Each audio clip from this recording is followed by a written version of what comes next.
Good morning, everybody. I know it's been a very unusual year. Under normal circumstances, we would have met at each regional meeting by now, but as you already know, everything was derailed by the COVID-19 pandemic. And I do hope that all of you are doing well, and it sounds like you are in the middle of these crazy times.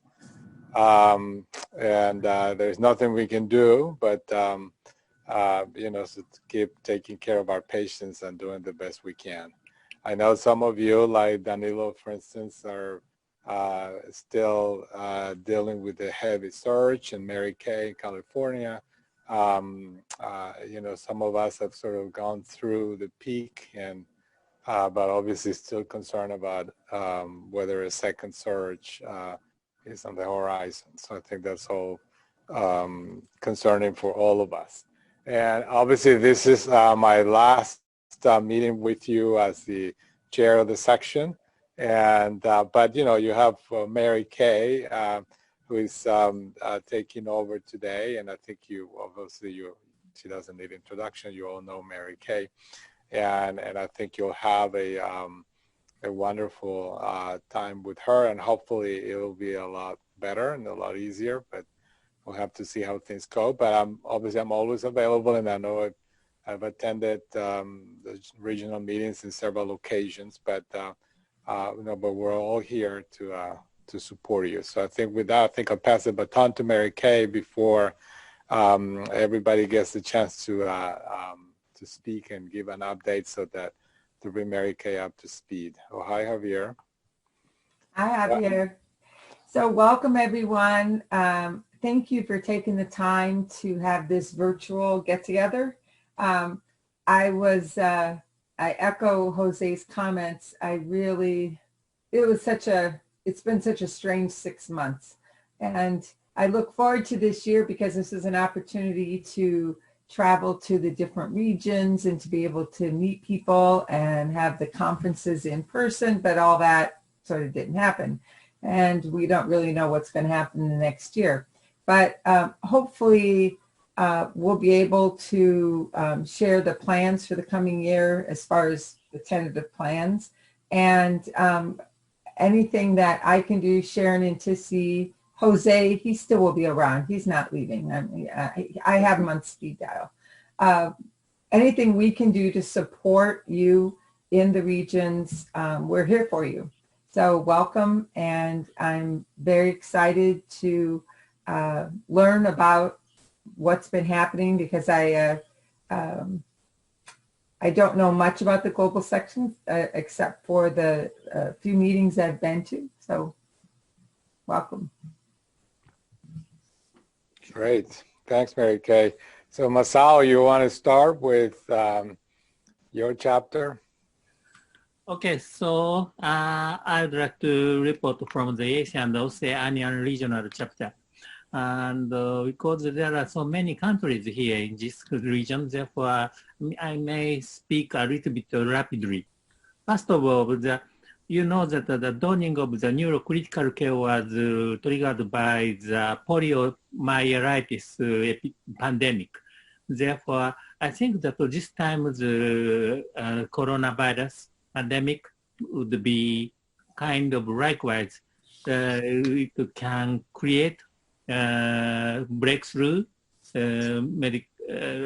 development to our field. So this is neurocritical, the key persons, recent key persons who contributed to our chapter.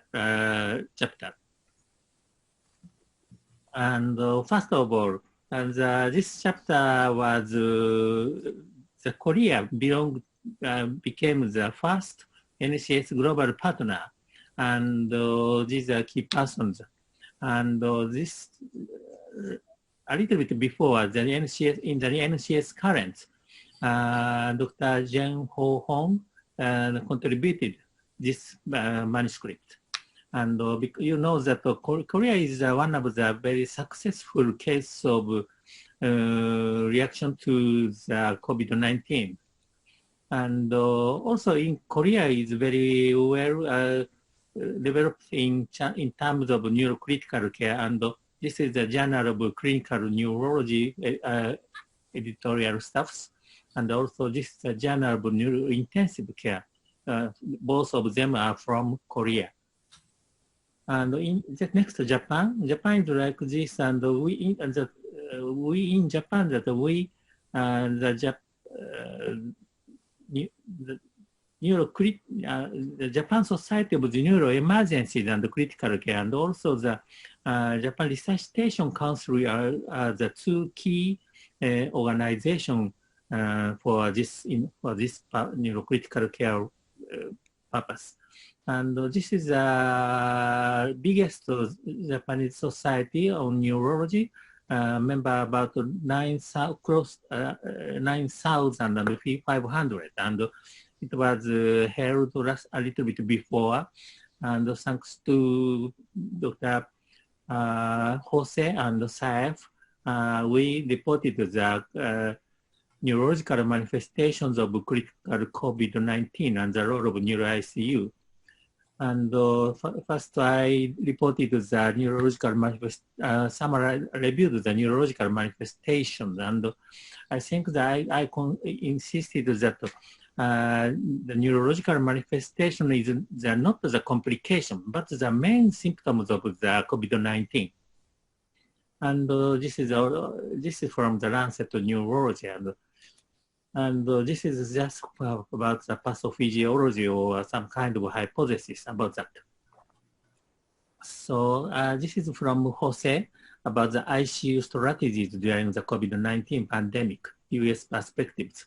And also this is from the Brigham and Women's by Saif Easy, adaptive strategies during the COVID-19 pandemic.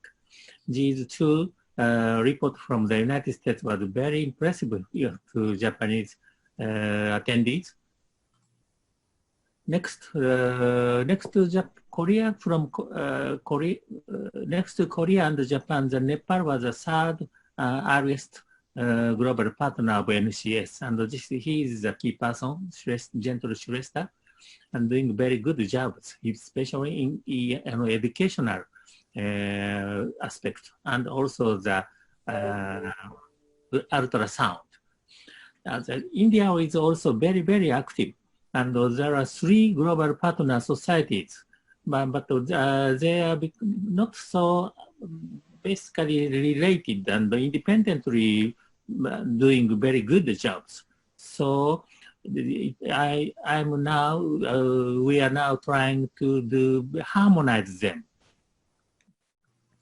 And next, Australia and New Zealand is led by Andrew Uddy, and this is the city, and this current article was so impressive and has become well known to everybody. And next, Philippines. There are 2 global partner societies in Philippines, and this is the one led by Geraldine Siena Mariano. Because I had no article this time, but just I can show the figures here.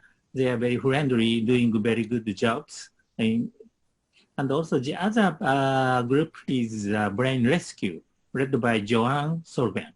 And like this, and they are very doing collaborative works with Japan.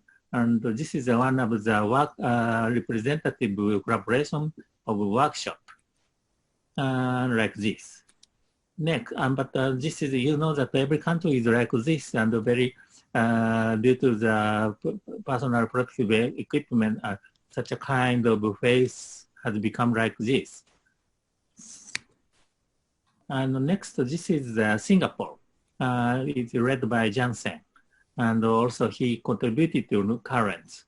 And just the same thing. No article, no article this time. Just I can show the figures like this. They are so friendly and very doing good works. Next, the 2 countries remaining, and just this is from China, and China is led by in Sue. And she also contributed to currents like this. And she developed the investigation of the infection prevention and the medical quality control of neural ICU. This is so would help to other countries. And recently he did the virtual Chinese conference of neurocritical care like this. And from Indonesia, this is a big first specialized hospital in Jakarta. And like this, totally 21 bed dedicated to brain diseases only, like this. Yeah, that's it. I'm sorry, a little bit longer than my time. Thank you very much. Thank you. Thanks a lot, Masao, for that wonderful update. Masao, would it be possible to send those slides or post it on the global section? Because that was a wonderful summary of the key people and countries. That would be very helpful. To where should I send? You can send it to me, or you can send it to Sharon, or just both of us. It just would be, it's a great collection of the different people. Just a little, as you can see, I'm just a little bit incomplete in some countries, but I'm sorry, and I will send it to you. Oh, I love it. Thank you. Thank you very much. Thank you, Masao, and I'm glad that I was able to contribute some, and I look forward to seeing you in person soon. So, okay, so now I think it's Yasser and Jimmy. If you could give us the update about the Middle East. And first of all, thanks for the opportunity to talk about what happened in our region, Middle East and Africa. So, which is unique to the region is the global partnership comes as part of the International Panel of Critical Care Medicine. And it's a society that encompasses all regions. And because of the certain limitation that exists with the numbers of neurocritical care units, so the region thought it would be best to be represented as one entity. And that has shown from 2011 the continuation of what we thought is ideal for aligning the goals in education, research, collaboration, and networking between the region itself and NCS. So what I'm going to be presenting now is an update on what happened in the region since our last meeting, which took place in Vancouver last year. So since then, we had 2 in-person conferences that we were involved with. The first was on October 28th to the 31st of 2019, and it was in Qatar. It was their first critical care conference. The conference chairs and the scientific committee, Dr. Brahim and Dr. Ahmed, were the ones who set up most of the work on that side, and they reached out to the NCS requiring ambassadorship towards their ENLS. So that was a great opportunity that was first triggered in Qatar. Following to that in November 19 to 21, the actual Pan-Arab, in association with the Egyptian Society of Critical Care and Emergency Medicine, had their conference. And as part of that, which was a nice accomplishment, is they offered our section, our chapter, a 3-day or 2-day opportunities to present neurocritical care to the community. And it was, and most of these meetings were endorsed by the society. And what's interesting there is the lectures that were designated to the care of neurocritical care in specific, but the introduction of, not introduction, but actually the controversies of brain death in Egypt, which is one of the countries that is still resistant towards determination of brain death. So we had a few tracks dedicated to that. Our second regional meeting was scheduled to take place in April 2020. However, because of the pandemic. It was initially rescheduled to the first weekend of September 2020, and this was rescheduled to 2021. We were hoping that the flight restrictions from various countries to the Middle East would have been lifted by September. However, we were unfortunate that the ban continued, and as you can know, the second wave is coming. So we are hoping that we would be able to still do an in-person meeting. However, there are contingency plans, which I'm going to describe later on diverting it to a virtual meeting if needs be. What we're going to do for the second regional meeting is honor all the invitations and the topics that were and all the set that was predetermined for the 2020 meeting. So it's mainly shifting all our plans to 2021. This slide shows the contribution from the various countries in the region. Similar to what Ms. Sao was mentioning earlier on, it was important to have various countries represented within articles towards the currents. Initially, when we thought about this in 2018, I was anticipating challenges, especially as I mentioned, neurocritical care is still in the infancy in our region. However, going and speaking to representatives from each country that are part of the chapter itself, I was astonished by the quality of work that they were able to provide.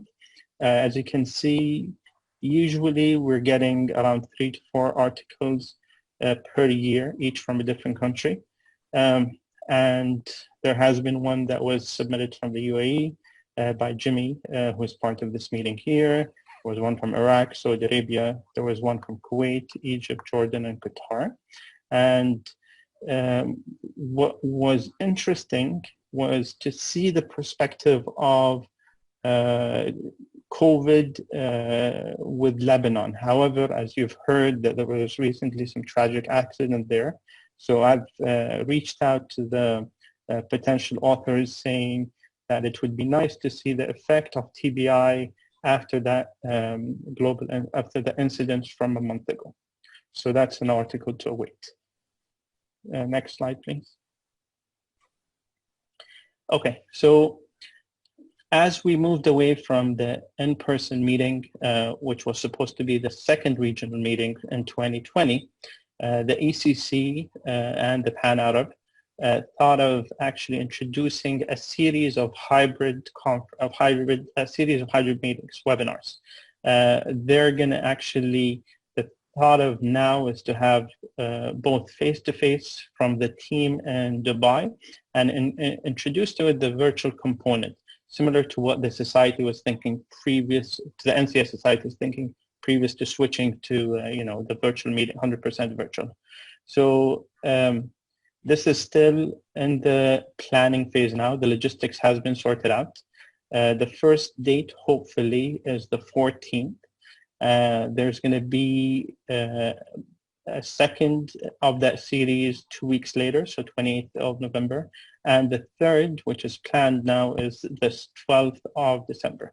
So what I'm going to discuss with the leaders of society, hopefully on this weekend, is more details about that. However, as soon as the schedule is going to be produced for that, as you can see, registration is free. So, and the time-wise, it's going to be towards our region. So hopefully we'll be able to distribute it among all the different partners to be able to attend and hopefully participate. Next slide, please. Okay, so now I'll probably ask Jimmy to present the international collaboration from a research point of view, and it's this slide and the second. Thanks, Yasser. So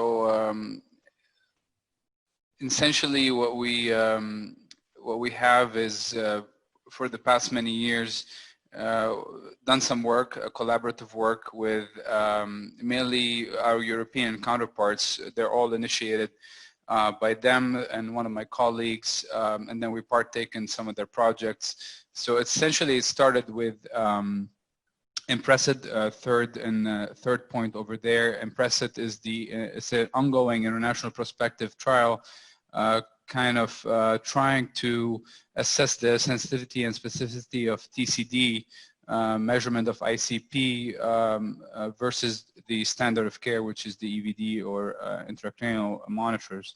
And from that, it's still ongoing. The plan is to almost enroll about 500. The target is by 2022. And from that stem multiple collaborations with the focus group in Europe you may all be familiar with, and some of you may have worked with. And some of these projects like Frank Rasulo, Fabio Taccone, Citerio, and their group, and Chiara Roba, we took part of the brain ultrasound consensus, which was published and endorsed by the Neurocritical Care Society. Took part with the Synapse ICU, which I believe, Jose, you were part of also. I think it's in the mix of being published, observational study about the practices throughout the world of how to monitor and treat ICP.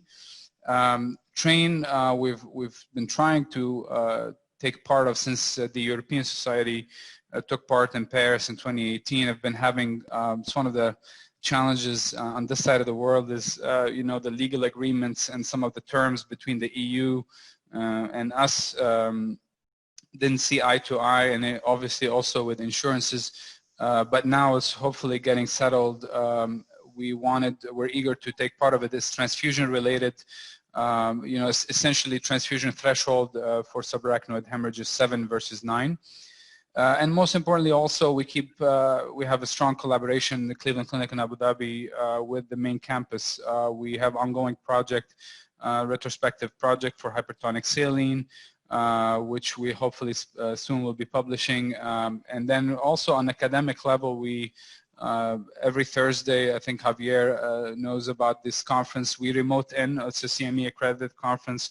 Our Abu Dhabi team can remote in via Zoom and listens in to their cases, and we share cases as well. And equally important, we always share protocols and share our experience and then learn from them and adapt some of our work and some of their work. Also, we managed to give them some ideas what we face, and in the future we're going to collaborate on intracranial monitoring by sharing the ICM Plus and database of multimodal monitoring, which we also started performing at Abu Dhabi.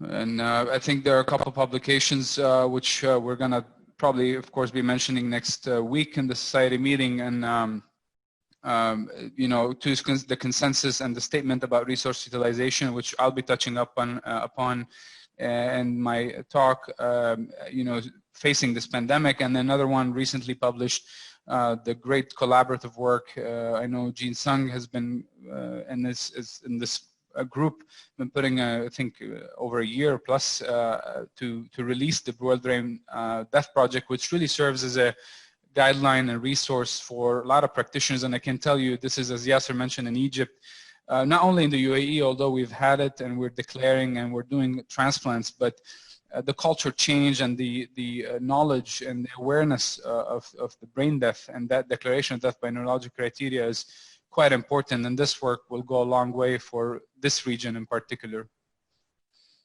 I just want to add one, just before that. One further thing, the reason that we added the slide is to show how global partnership has evolved around the year, and to have global partners within statements which are as much of importance, I think brings the whole essence of the international versus global nature of NCS into into the reality.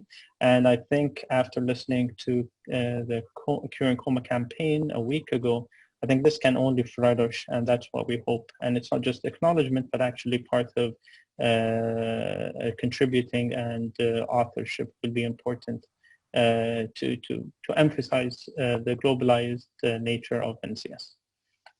Next slide, please.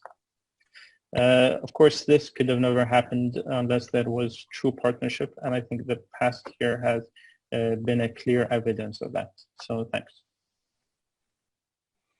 I'll pass back it to you.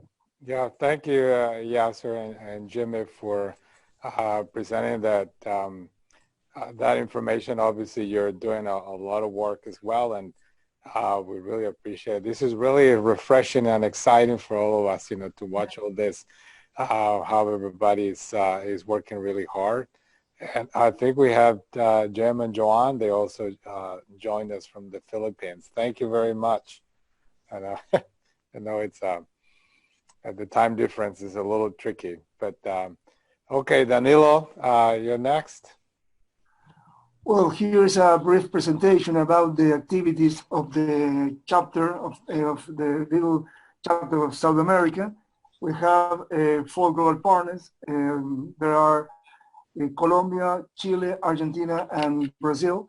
And the activities developed last year was an ENLS in September 2019 in Punta del Este, Uruguay, the 3rd NCS regional meeting that was held in November 2019 in Buenos Aires, Argentina. The research meeting in neurocritical care held in Mendoza, Argentina, in November 2019. And actually we are developing an ENLS through a webinar organized by Nelson Maldonado from Ecuador. It is ongoing. The possible trial by Dr. Rigi and Kurt from Brazil and Jorge Mejia from Colombia that is ongoing. And we are doing the translation of the NLS version, the 4.0 that is ongoing. And we did the EEG course for non-expert, who is endorsed by a Neurocritical Care Society and a lot of societies of critical care of South America. That's the activities, that was the activities done by our little chapter last year. Thanks a lot, Danilo. I know it was a lot.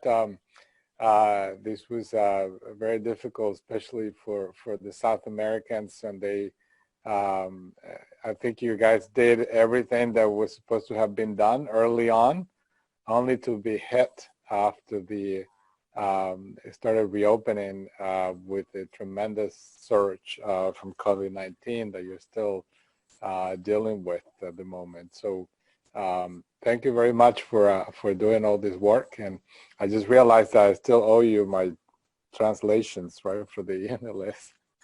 So it'll be coming in. I'll send it to you. But we're almost done with that. It's actually coming out very nicely.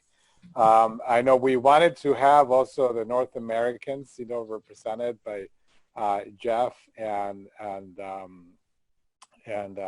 Guadalupe, but they've been busy, and Guadalupe sent her regrets, and it turns out that she's now in charge of the ECMO, National ECMO program in Panama.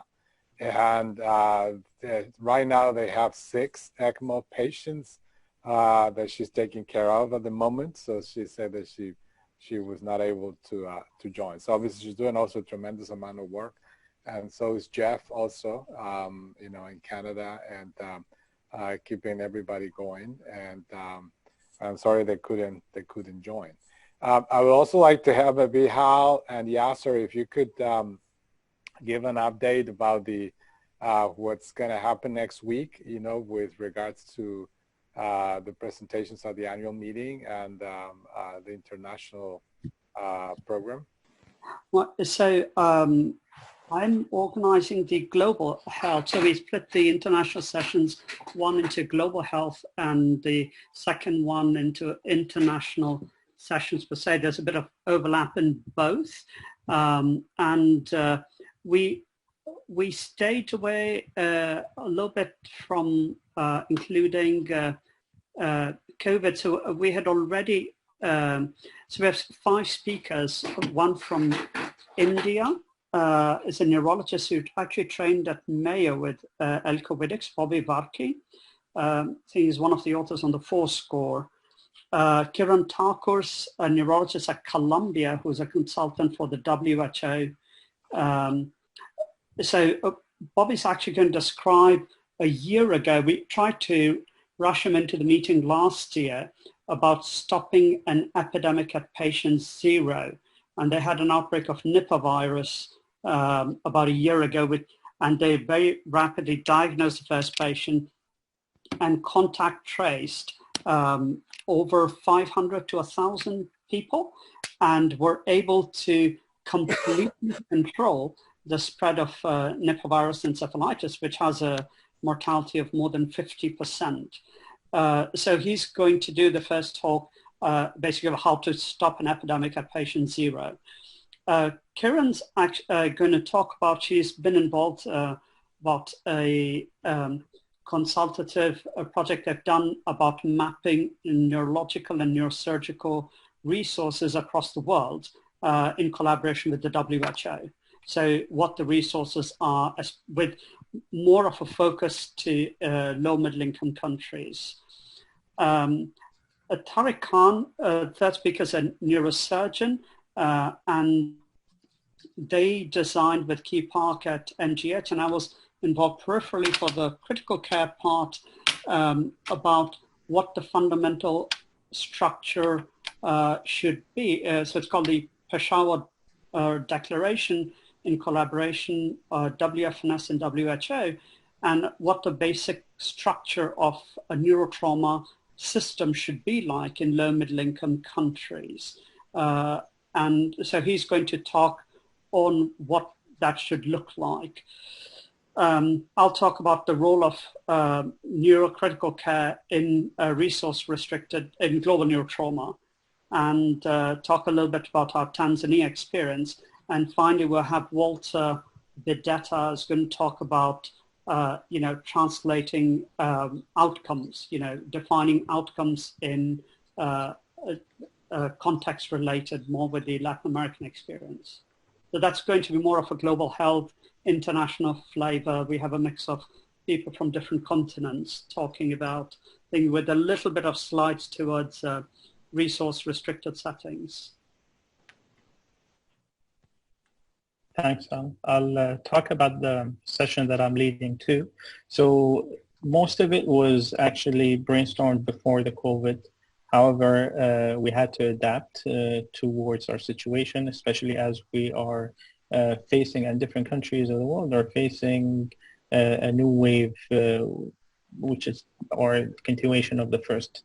So I've reached out to the various global partners which are available, which are on the phone, on the conference call here, in addition to Jeff towards the start. And we're going to have similar to that 90-minute session, 5 talks. The first is going to be by Jimmy. He's going to be talking about neurocritical care and COVID in the era of the COVID pandemic, emphasizing on the Abu Dhabi experience, but also touching base on the UAE and hopefully a bit of the region. The second talk is going to be by Giorgio, which has been pre-recorded, and what he is going to talk about establishing minimum acceptable neuro monitoring. And I've asked him to also be available, hopefully during the time, to address any questions that come up from the audience. The third talk is by Hassam Al-Jihani, who's a neurosurgeon from Saudi Arabia. And what was very interesting in our region is the setup of traumatic brain injury management in the GCC. So despite the Gulf countries being high income, however, they're still in the developing phase, and some of the what you would expect to be established hasn't been from a neurocritical care point of view. So it was important to actually recognize this and hopefully work towards having a comprehensive TBI service that not gets reinvented, but actually gets adopted by the various countries in our region.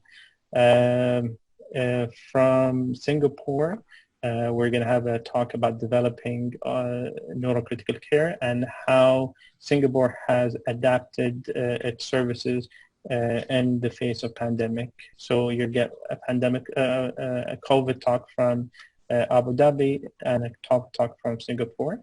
And last but not least would be brain death and organ donations, ethic consideration of telehealth, which nicely takes the message from the the new World Brain Buzz project that was just published.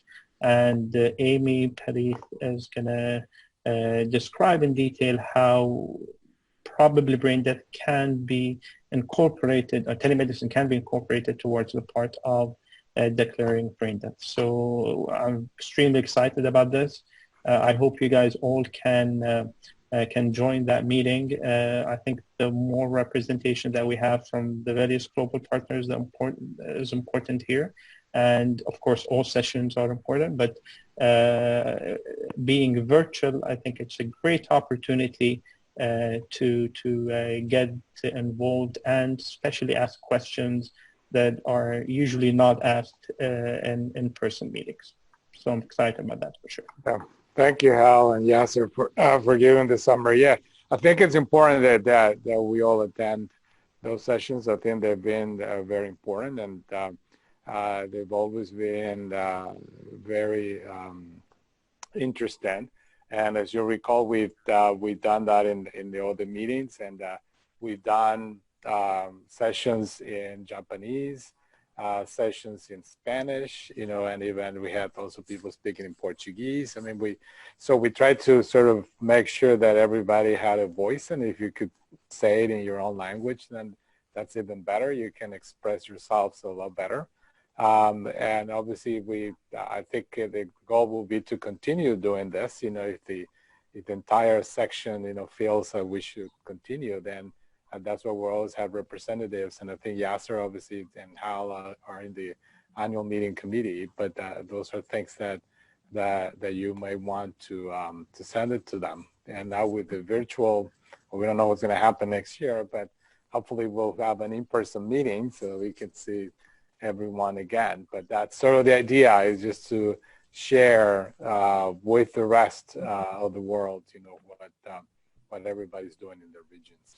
I think I wanted to ask Joanne or Gemma, since you're joining us from the Philippines, if you have anything that you want to tell us. I know that Masao sort of presented some of the information about what's being done in the whole region, but I don't know if you want to, Joanne, if you want to say anything specific to the Philippines or your experience so far. I think the annual meeting was the first really big thing that we had with Japan. 6 or 7 of them came, and together with Dr. Hemphill and Dr. Brophy, plus 2 from Singapore and South Korea. So it was really a big one, and we were it was something we're really proud of as a region. So for the COVID times, we have been actively involved, not just in the medical management of patients, but we have also shared what the resources of the Brain Rescue has. So we have been donating to our displaced employees, displaced workers. So that's what the Brain Rescue does, not just for the brain advocacy, for the neurocritical care, but also for the social aspect of it. So good evening, everyone. I think that's one of the most important things that we have done so far. Our stroke unit is right now, just like the rest of the world, transformed into a COVID land. All right, John, thank you. Thank you very much. So, yeah, we hope that, I know you've done a tremendous amount of work, not only for the patients, but also, not only for the inpatients, but also for the rest of the Philippines, not just in Manila, but for the rest of the country. It's an amazing amount of work that you've done. So, very proud of you. Thank you. Yeah. So, we also, you heard already, and Yasser was mentioned about the Curing Coma Symposium that we had last week, with the NIH, and thank you for most of you that attended. I saw your names, and I know you all registered for it, which is great. But we have Javier, who is joining us too. So maybe Javier can give I'm going to ask him to give sort of a high overview, of the Curing Coma and how you can get involved and how you can help us get the word out there. And Javier, can you also include maybe a summary of the SCCM collaboration, the COVID-19 conference too? Sure. To do both. So I'm Javier Provence. I think I've met almost all of you, and I'm in Virginia. But so we had last week we had our Curing Curing Coma NIH symposium, and it was actually an incredible opportunity for us to get all of the real scientists, the real clinicians, the families as well, as because it was an open meeting together to talk about sort of what the challenges are for what we need to do to 3 different things. So how do we diagnose who has a potential to wake up from a coma? How do we identify patients who are already awake but can't talk or can't communicate with us?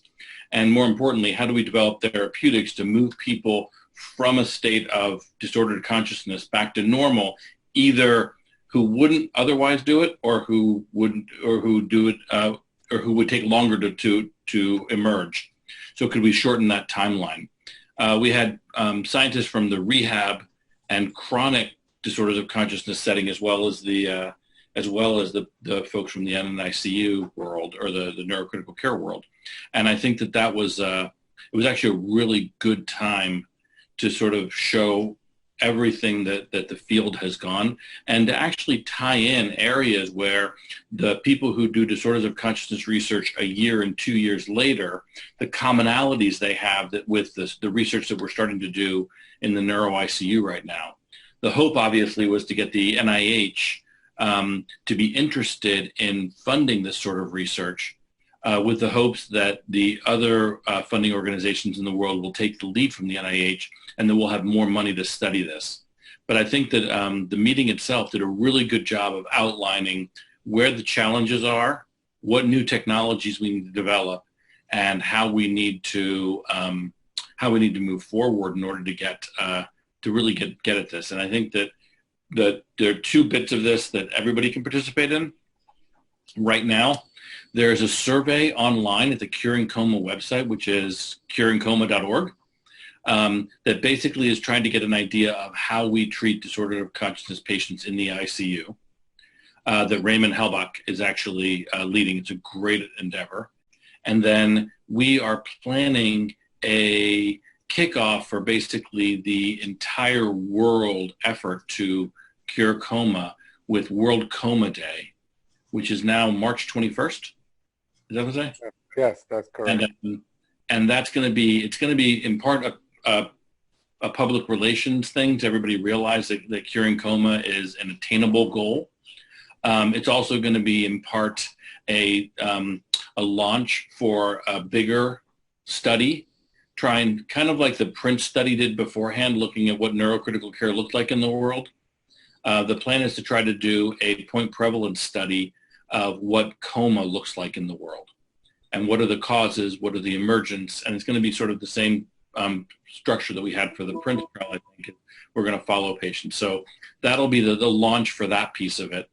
I'm not sure the study's going to start then, but at least it'll be the beginning. So, but this is going to be our really big first shot at saying we want the whole world to be part of this. The Curing Coma campaign is a really big sort of monster of an organization that Claude Hemphill and Dai-Wai Olson are running. And they basically have decided that if we're going to really fix this, we've got to fix this problem from a research standpoint, from an advocacy standpoint, from a care standpoint. And so they've developed a bunch of modules. And these modules include things like, how do we do advocacy? How do we set up the infrastructure so that we can all collect data together? How do we do interactive trials? How do we improve patient care at the point of contact for patients with sort of consciousness early? And everybody can be part of this. There is a sign-up place in the Curing Coma website. So anybody who wants to be part of this is fine. It's great. We actually want everybody. And then eventually the goal is, and the goal has always been, that eventually what we hope to do is, instead of doing one major study, is to have a bunch of small groups picking off little pieces of the problem and answering different questions that we can harmonize later with a single database.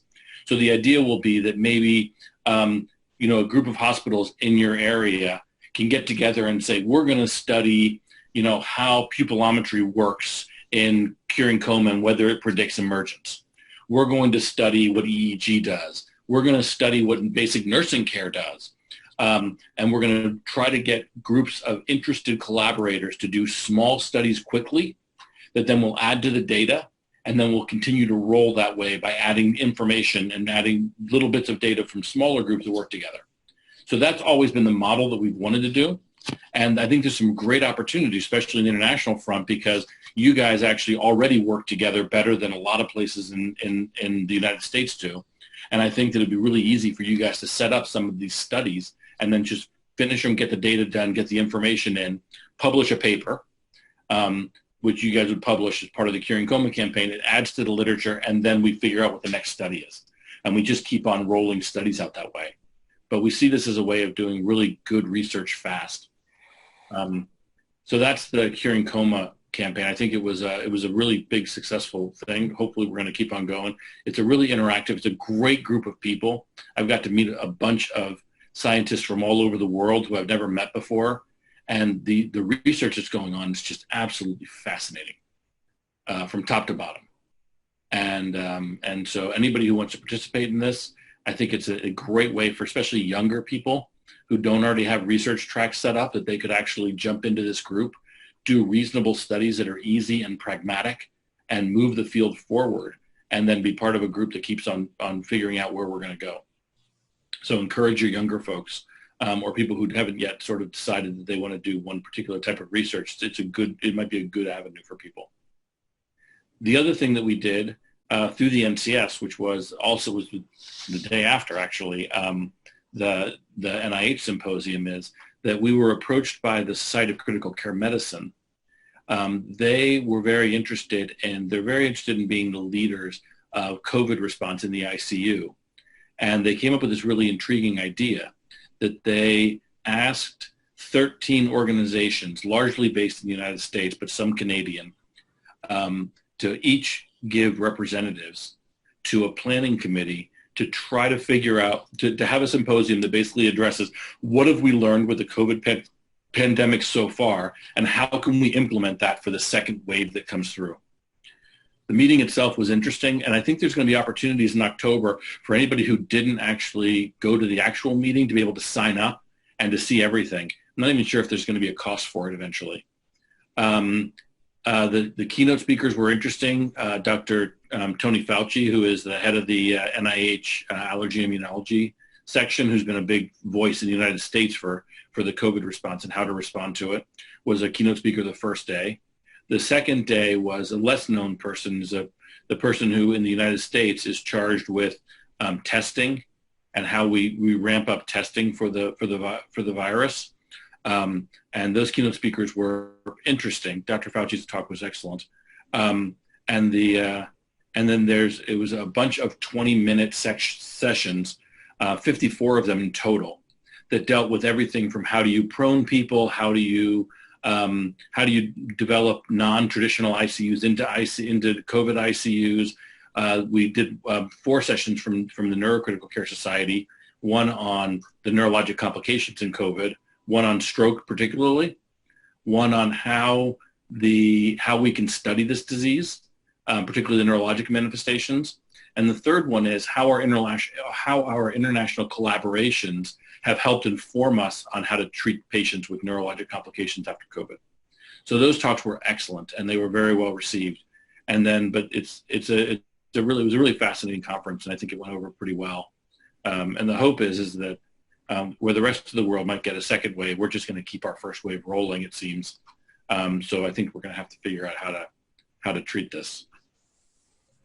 Thank you, Javier. That was really nice. So I think I would encourage all of you to participate. I know most of you are already, but as Javier said, the nice thing is that you get the chance to meet all these people that are doing really cool research. And the second thing is that there's really no egos. Okay, there's not an ego battle here. Everyone is pretty low key. Everybody has the same goal, is to try to cure coma. That's what we're really trying to do, and I think it's been an amazing experience so far. Javier, just a question. I know the SCCM has had a very robust response in terms of setting up across the country registries for COVID treatment and COVID outcomes. It's been in discussion. I know the NCS is doing the neurological manifestations to cross-link the registries where, you know, we could potentially get access to a whole lot more patients that are not seen by us and be able to determine neurological complications, maybe on a larger scale. Yeah, I think that we've actually talked about that. So the Discovery Network from the SCCM has developed a very large registry.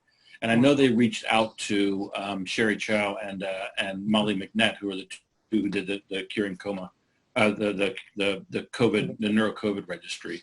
The biggest problem that we have is that we got stuck without having good common data elements.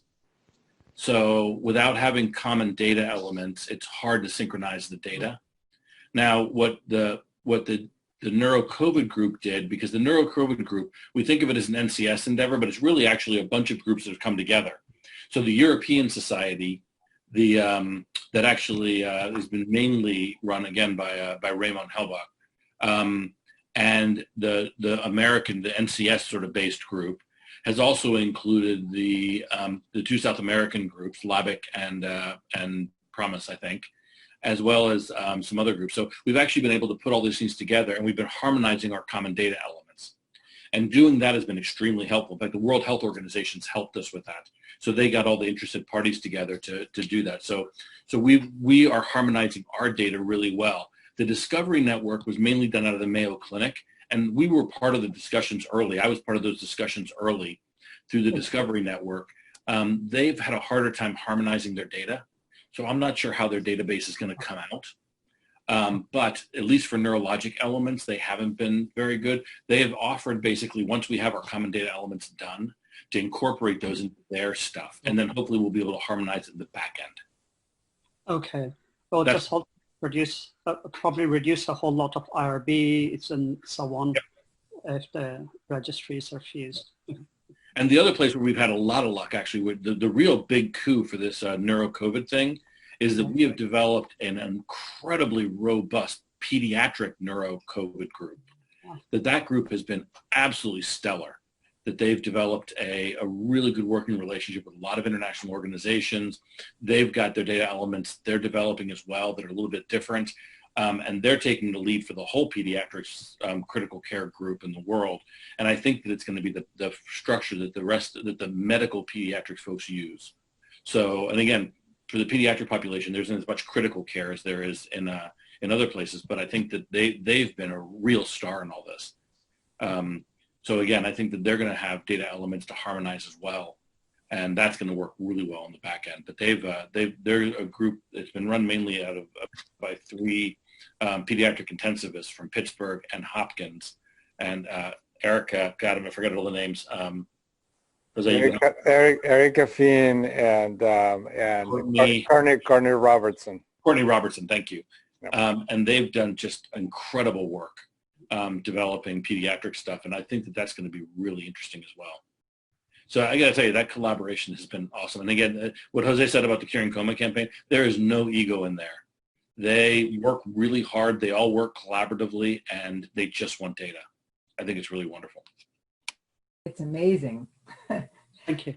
Can I ask, all of the great presentations that were given, if you wouldn't mind sharing the PowerPoints, I would love to collect them because I'm trying to put together information. So not just for my understanding, but for those that come after me. So that's one of the things. And then I had a question. Is there anything that NCS can do, whether it's on the website, to increase visibility, to share information for the global chapters, to put more information there for members? Is there anything we can do to help each of the regions? Because we have this great, robust website, but want to know what we can do to help share information. I can start there if that's fine. So it's nice how there is the whole section of global partners.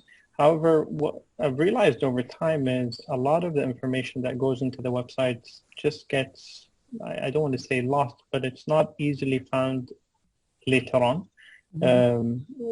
So I'm not sure if there's a smart way to improve the search mechanism that would make it easier for anyone who hasn't seen the website from an international point of view to go in and search a content per se.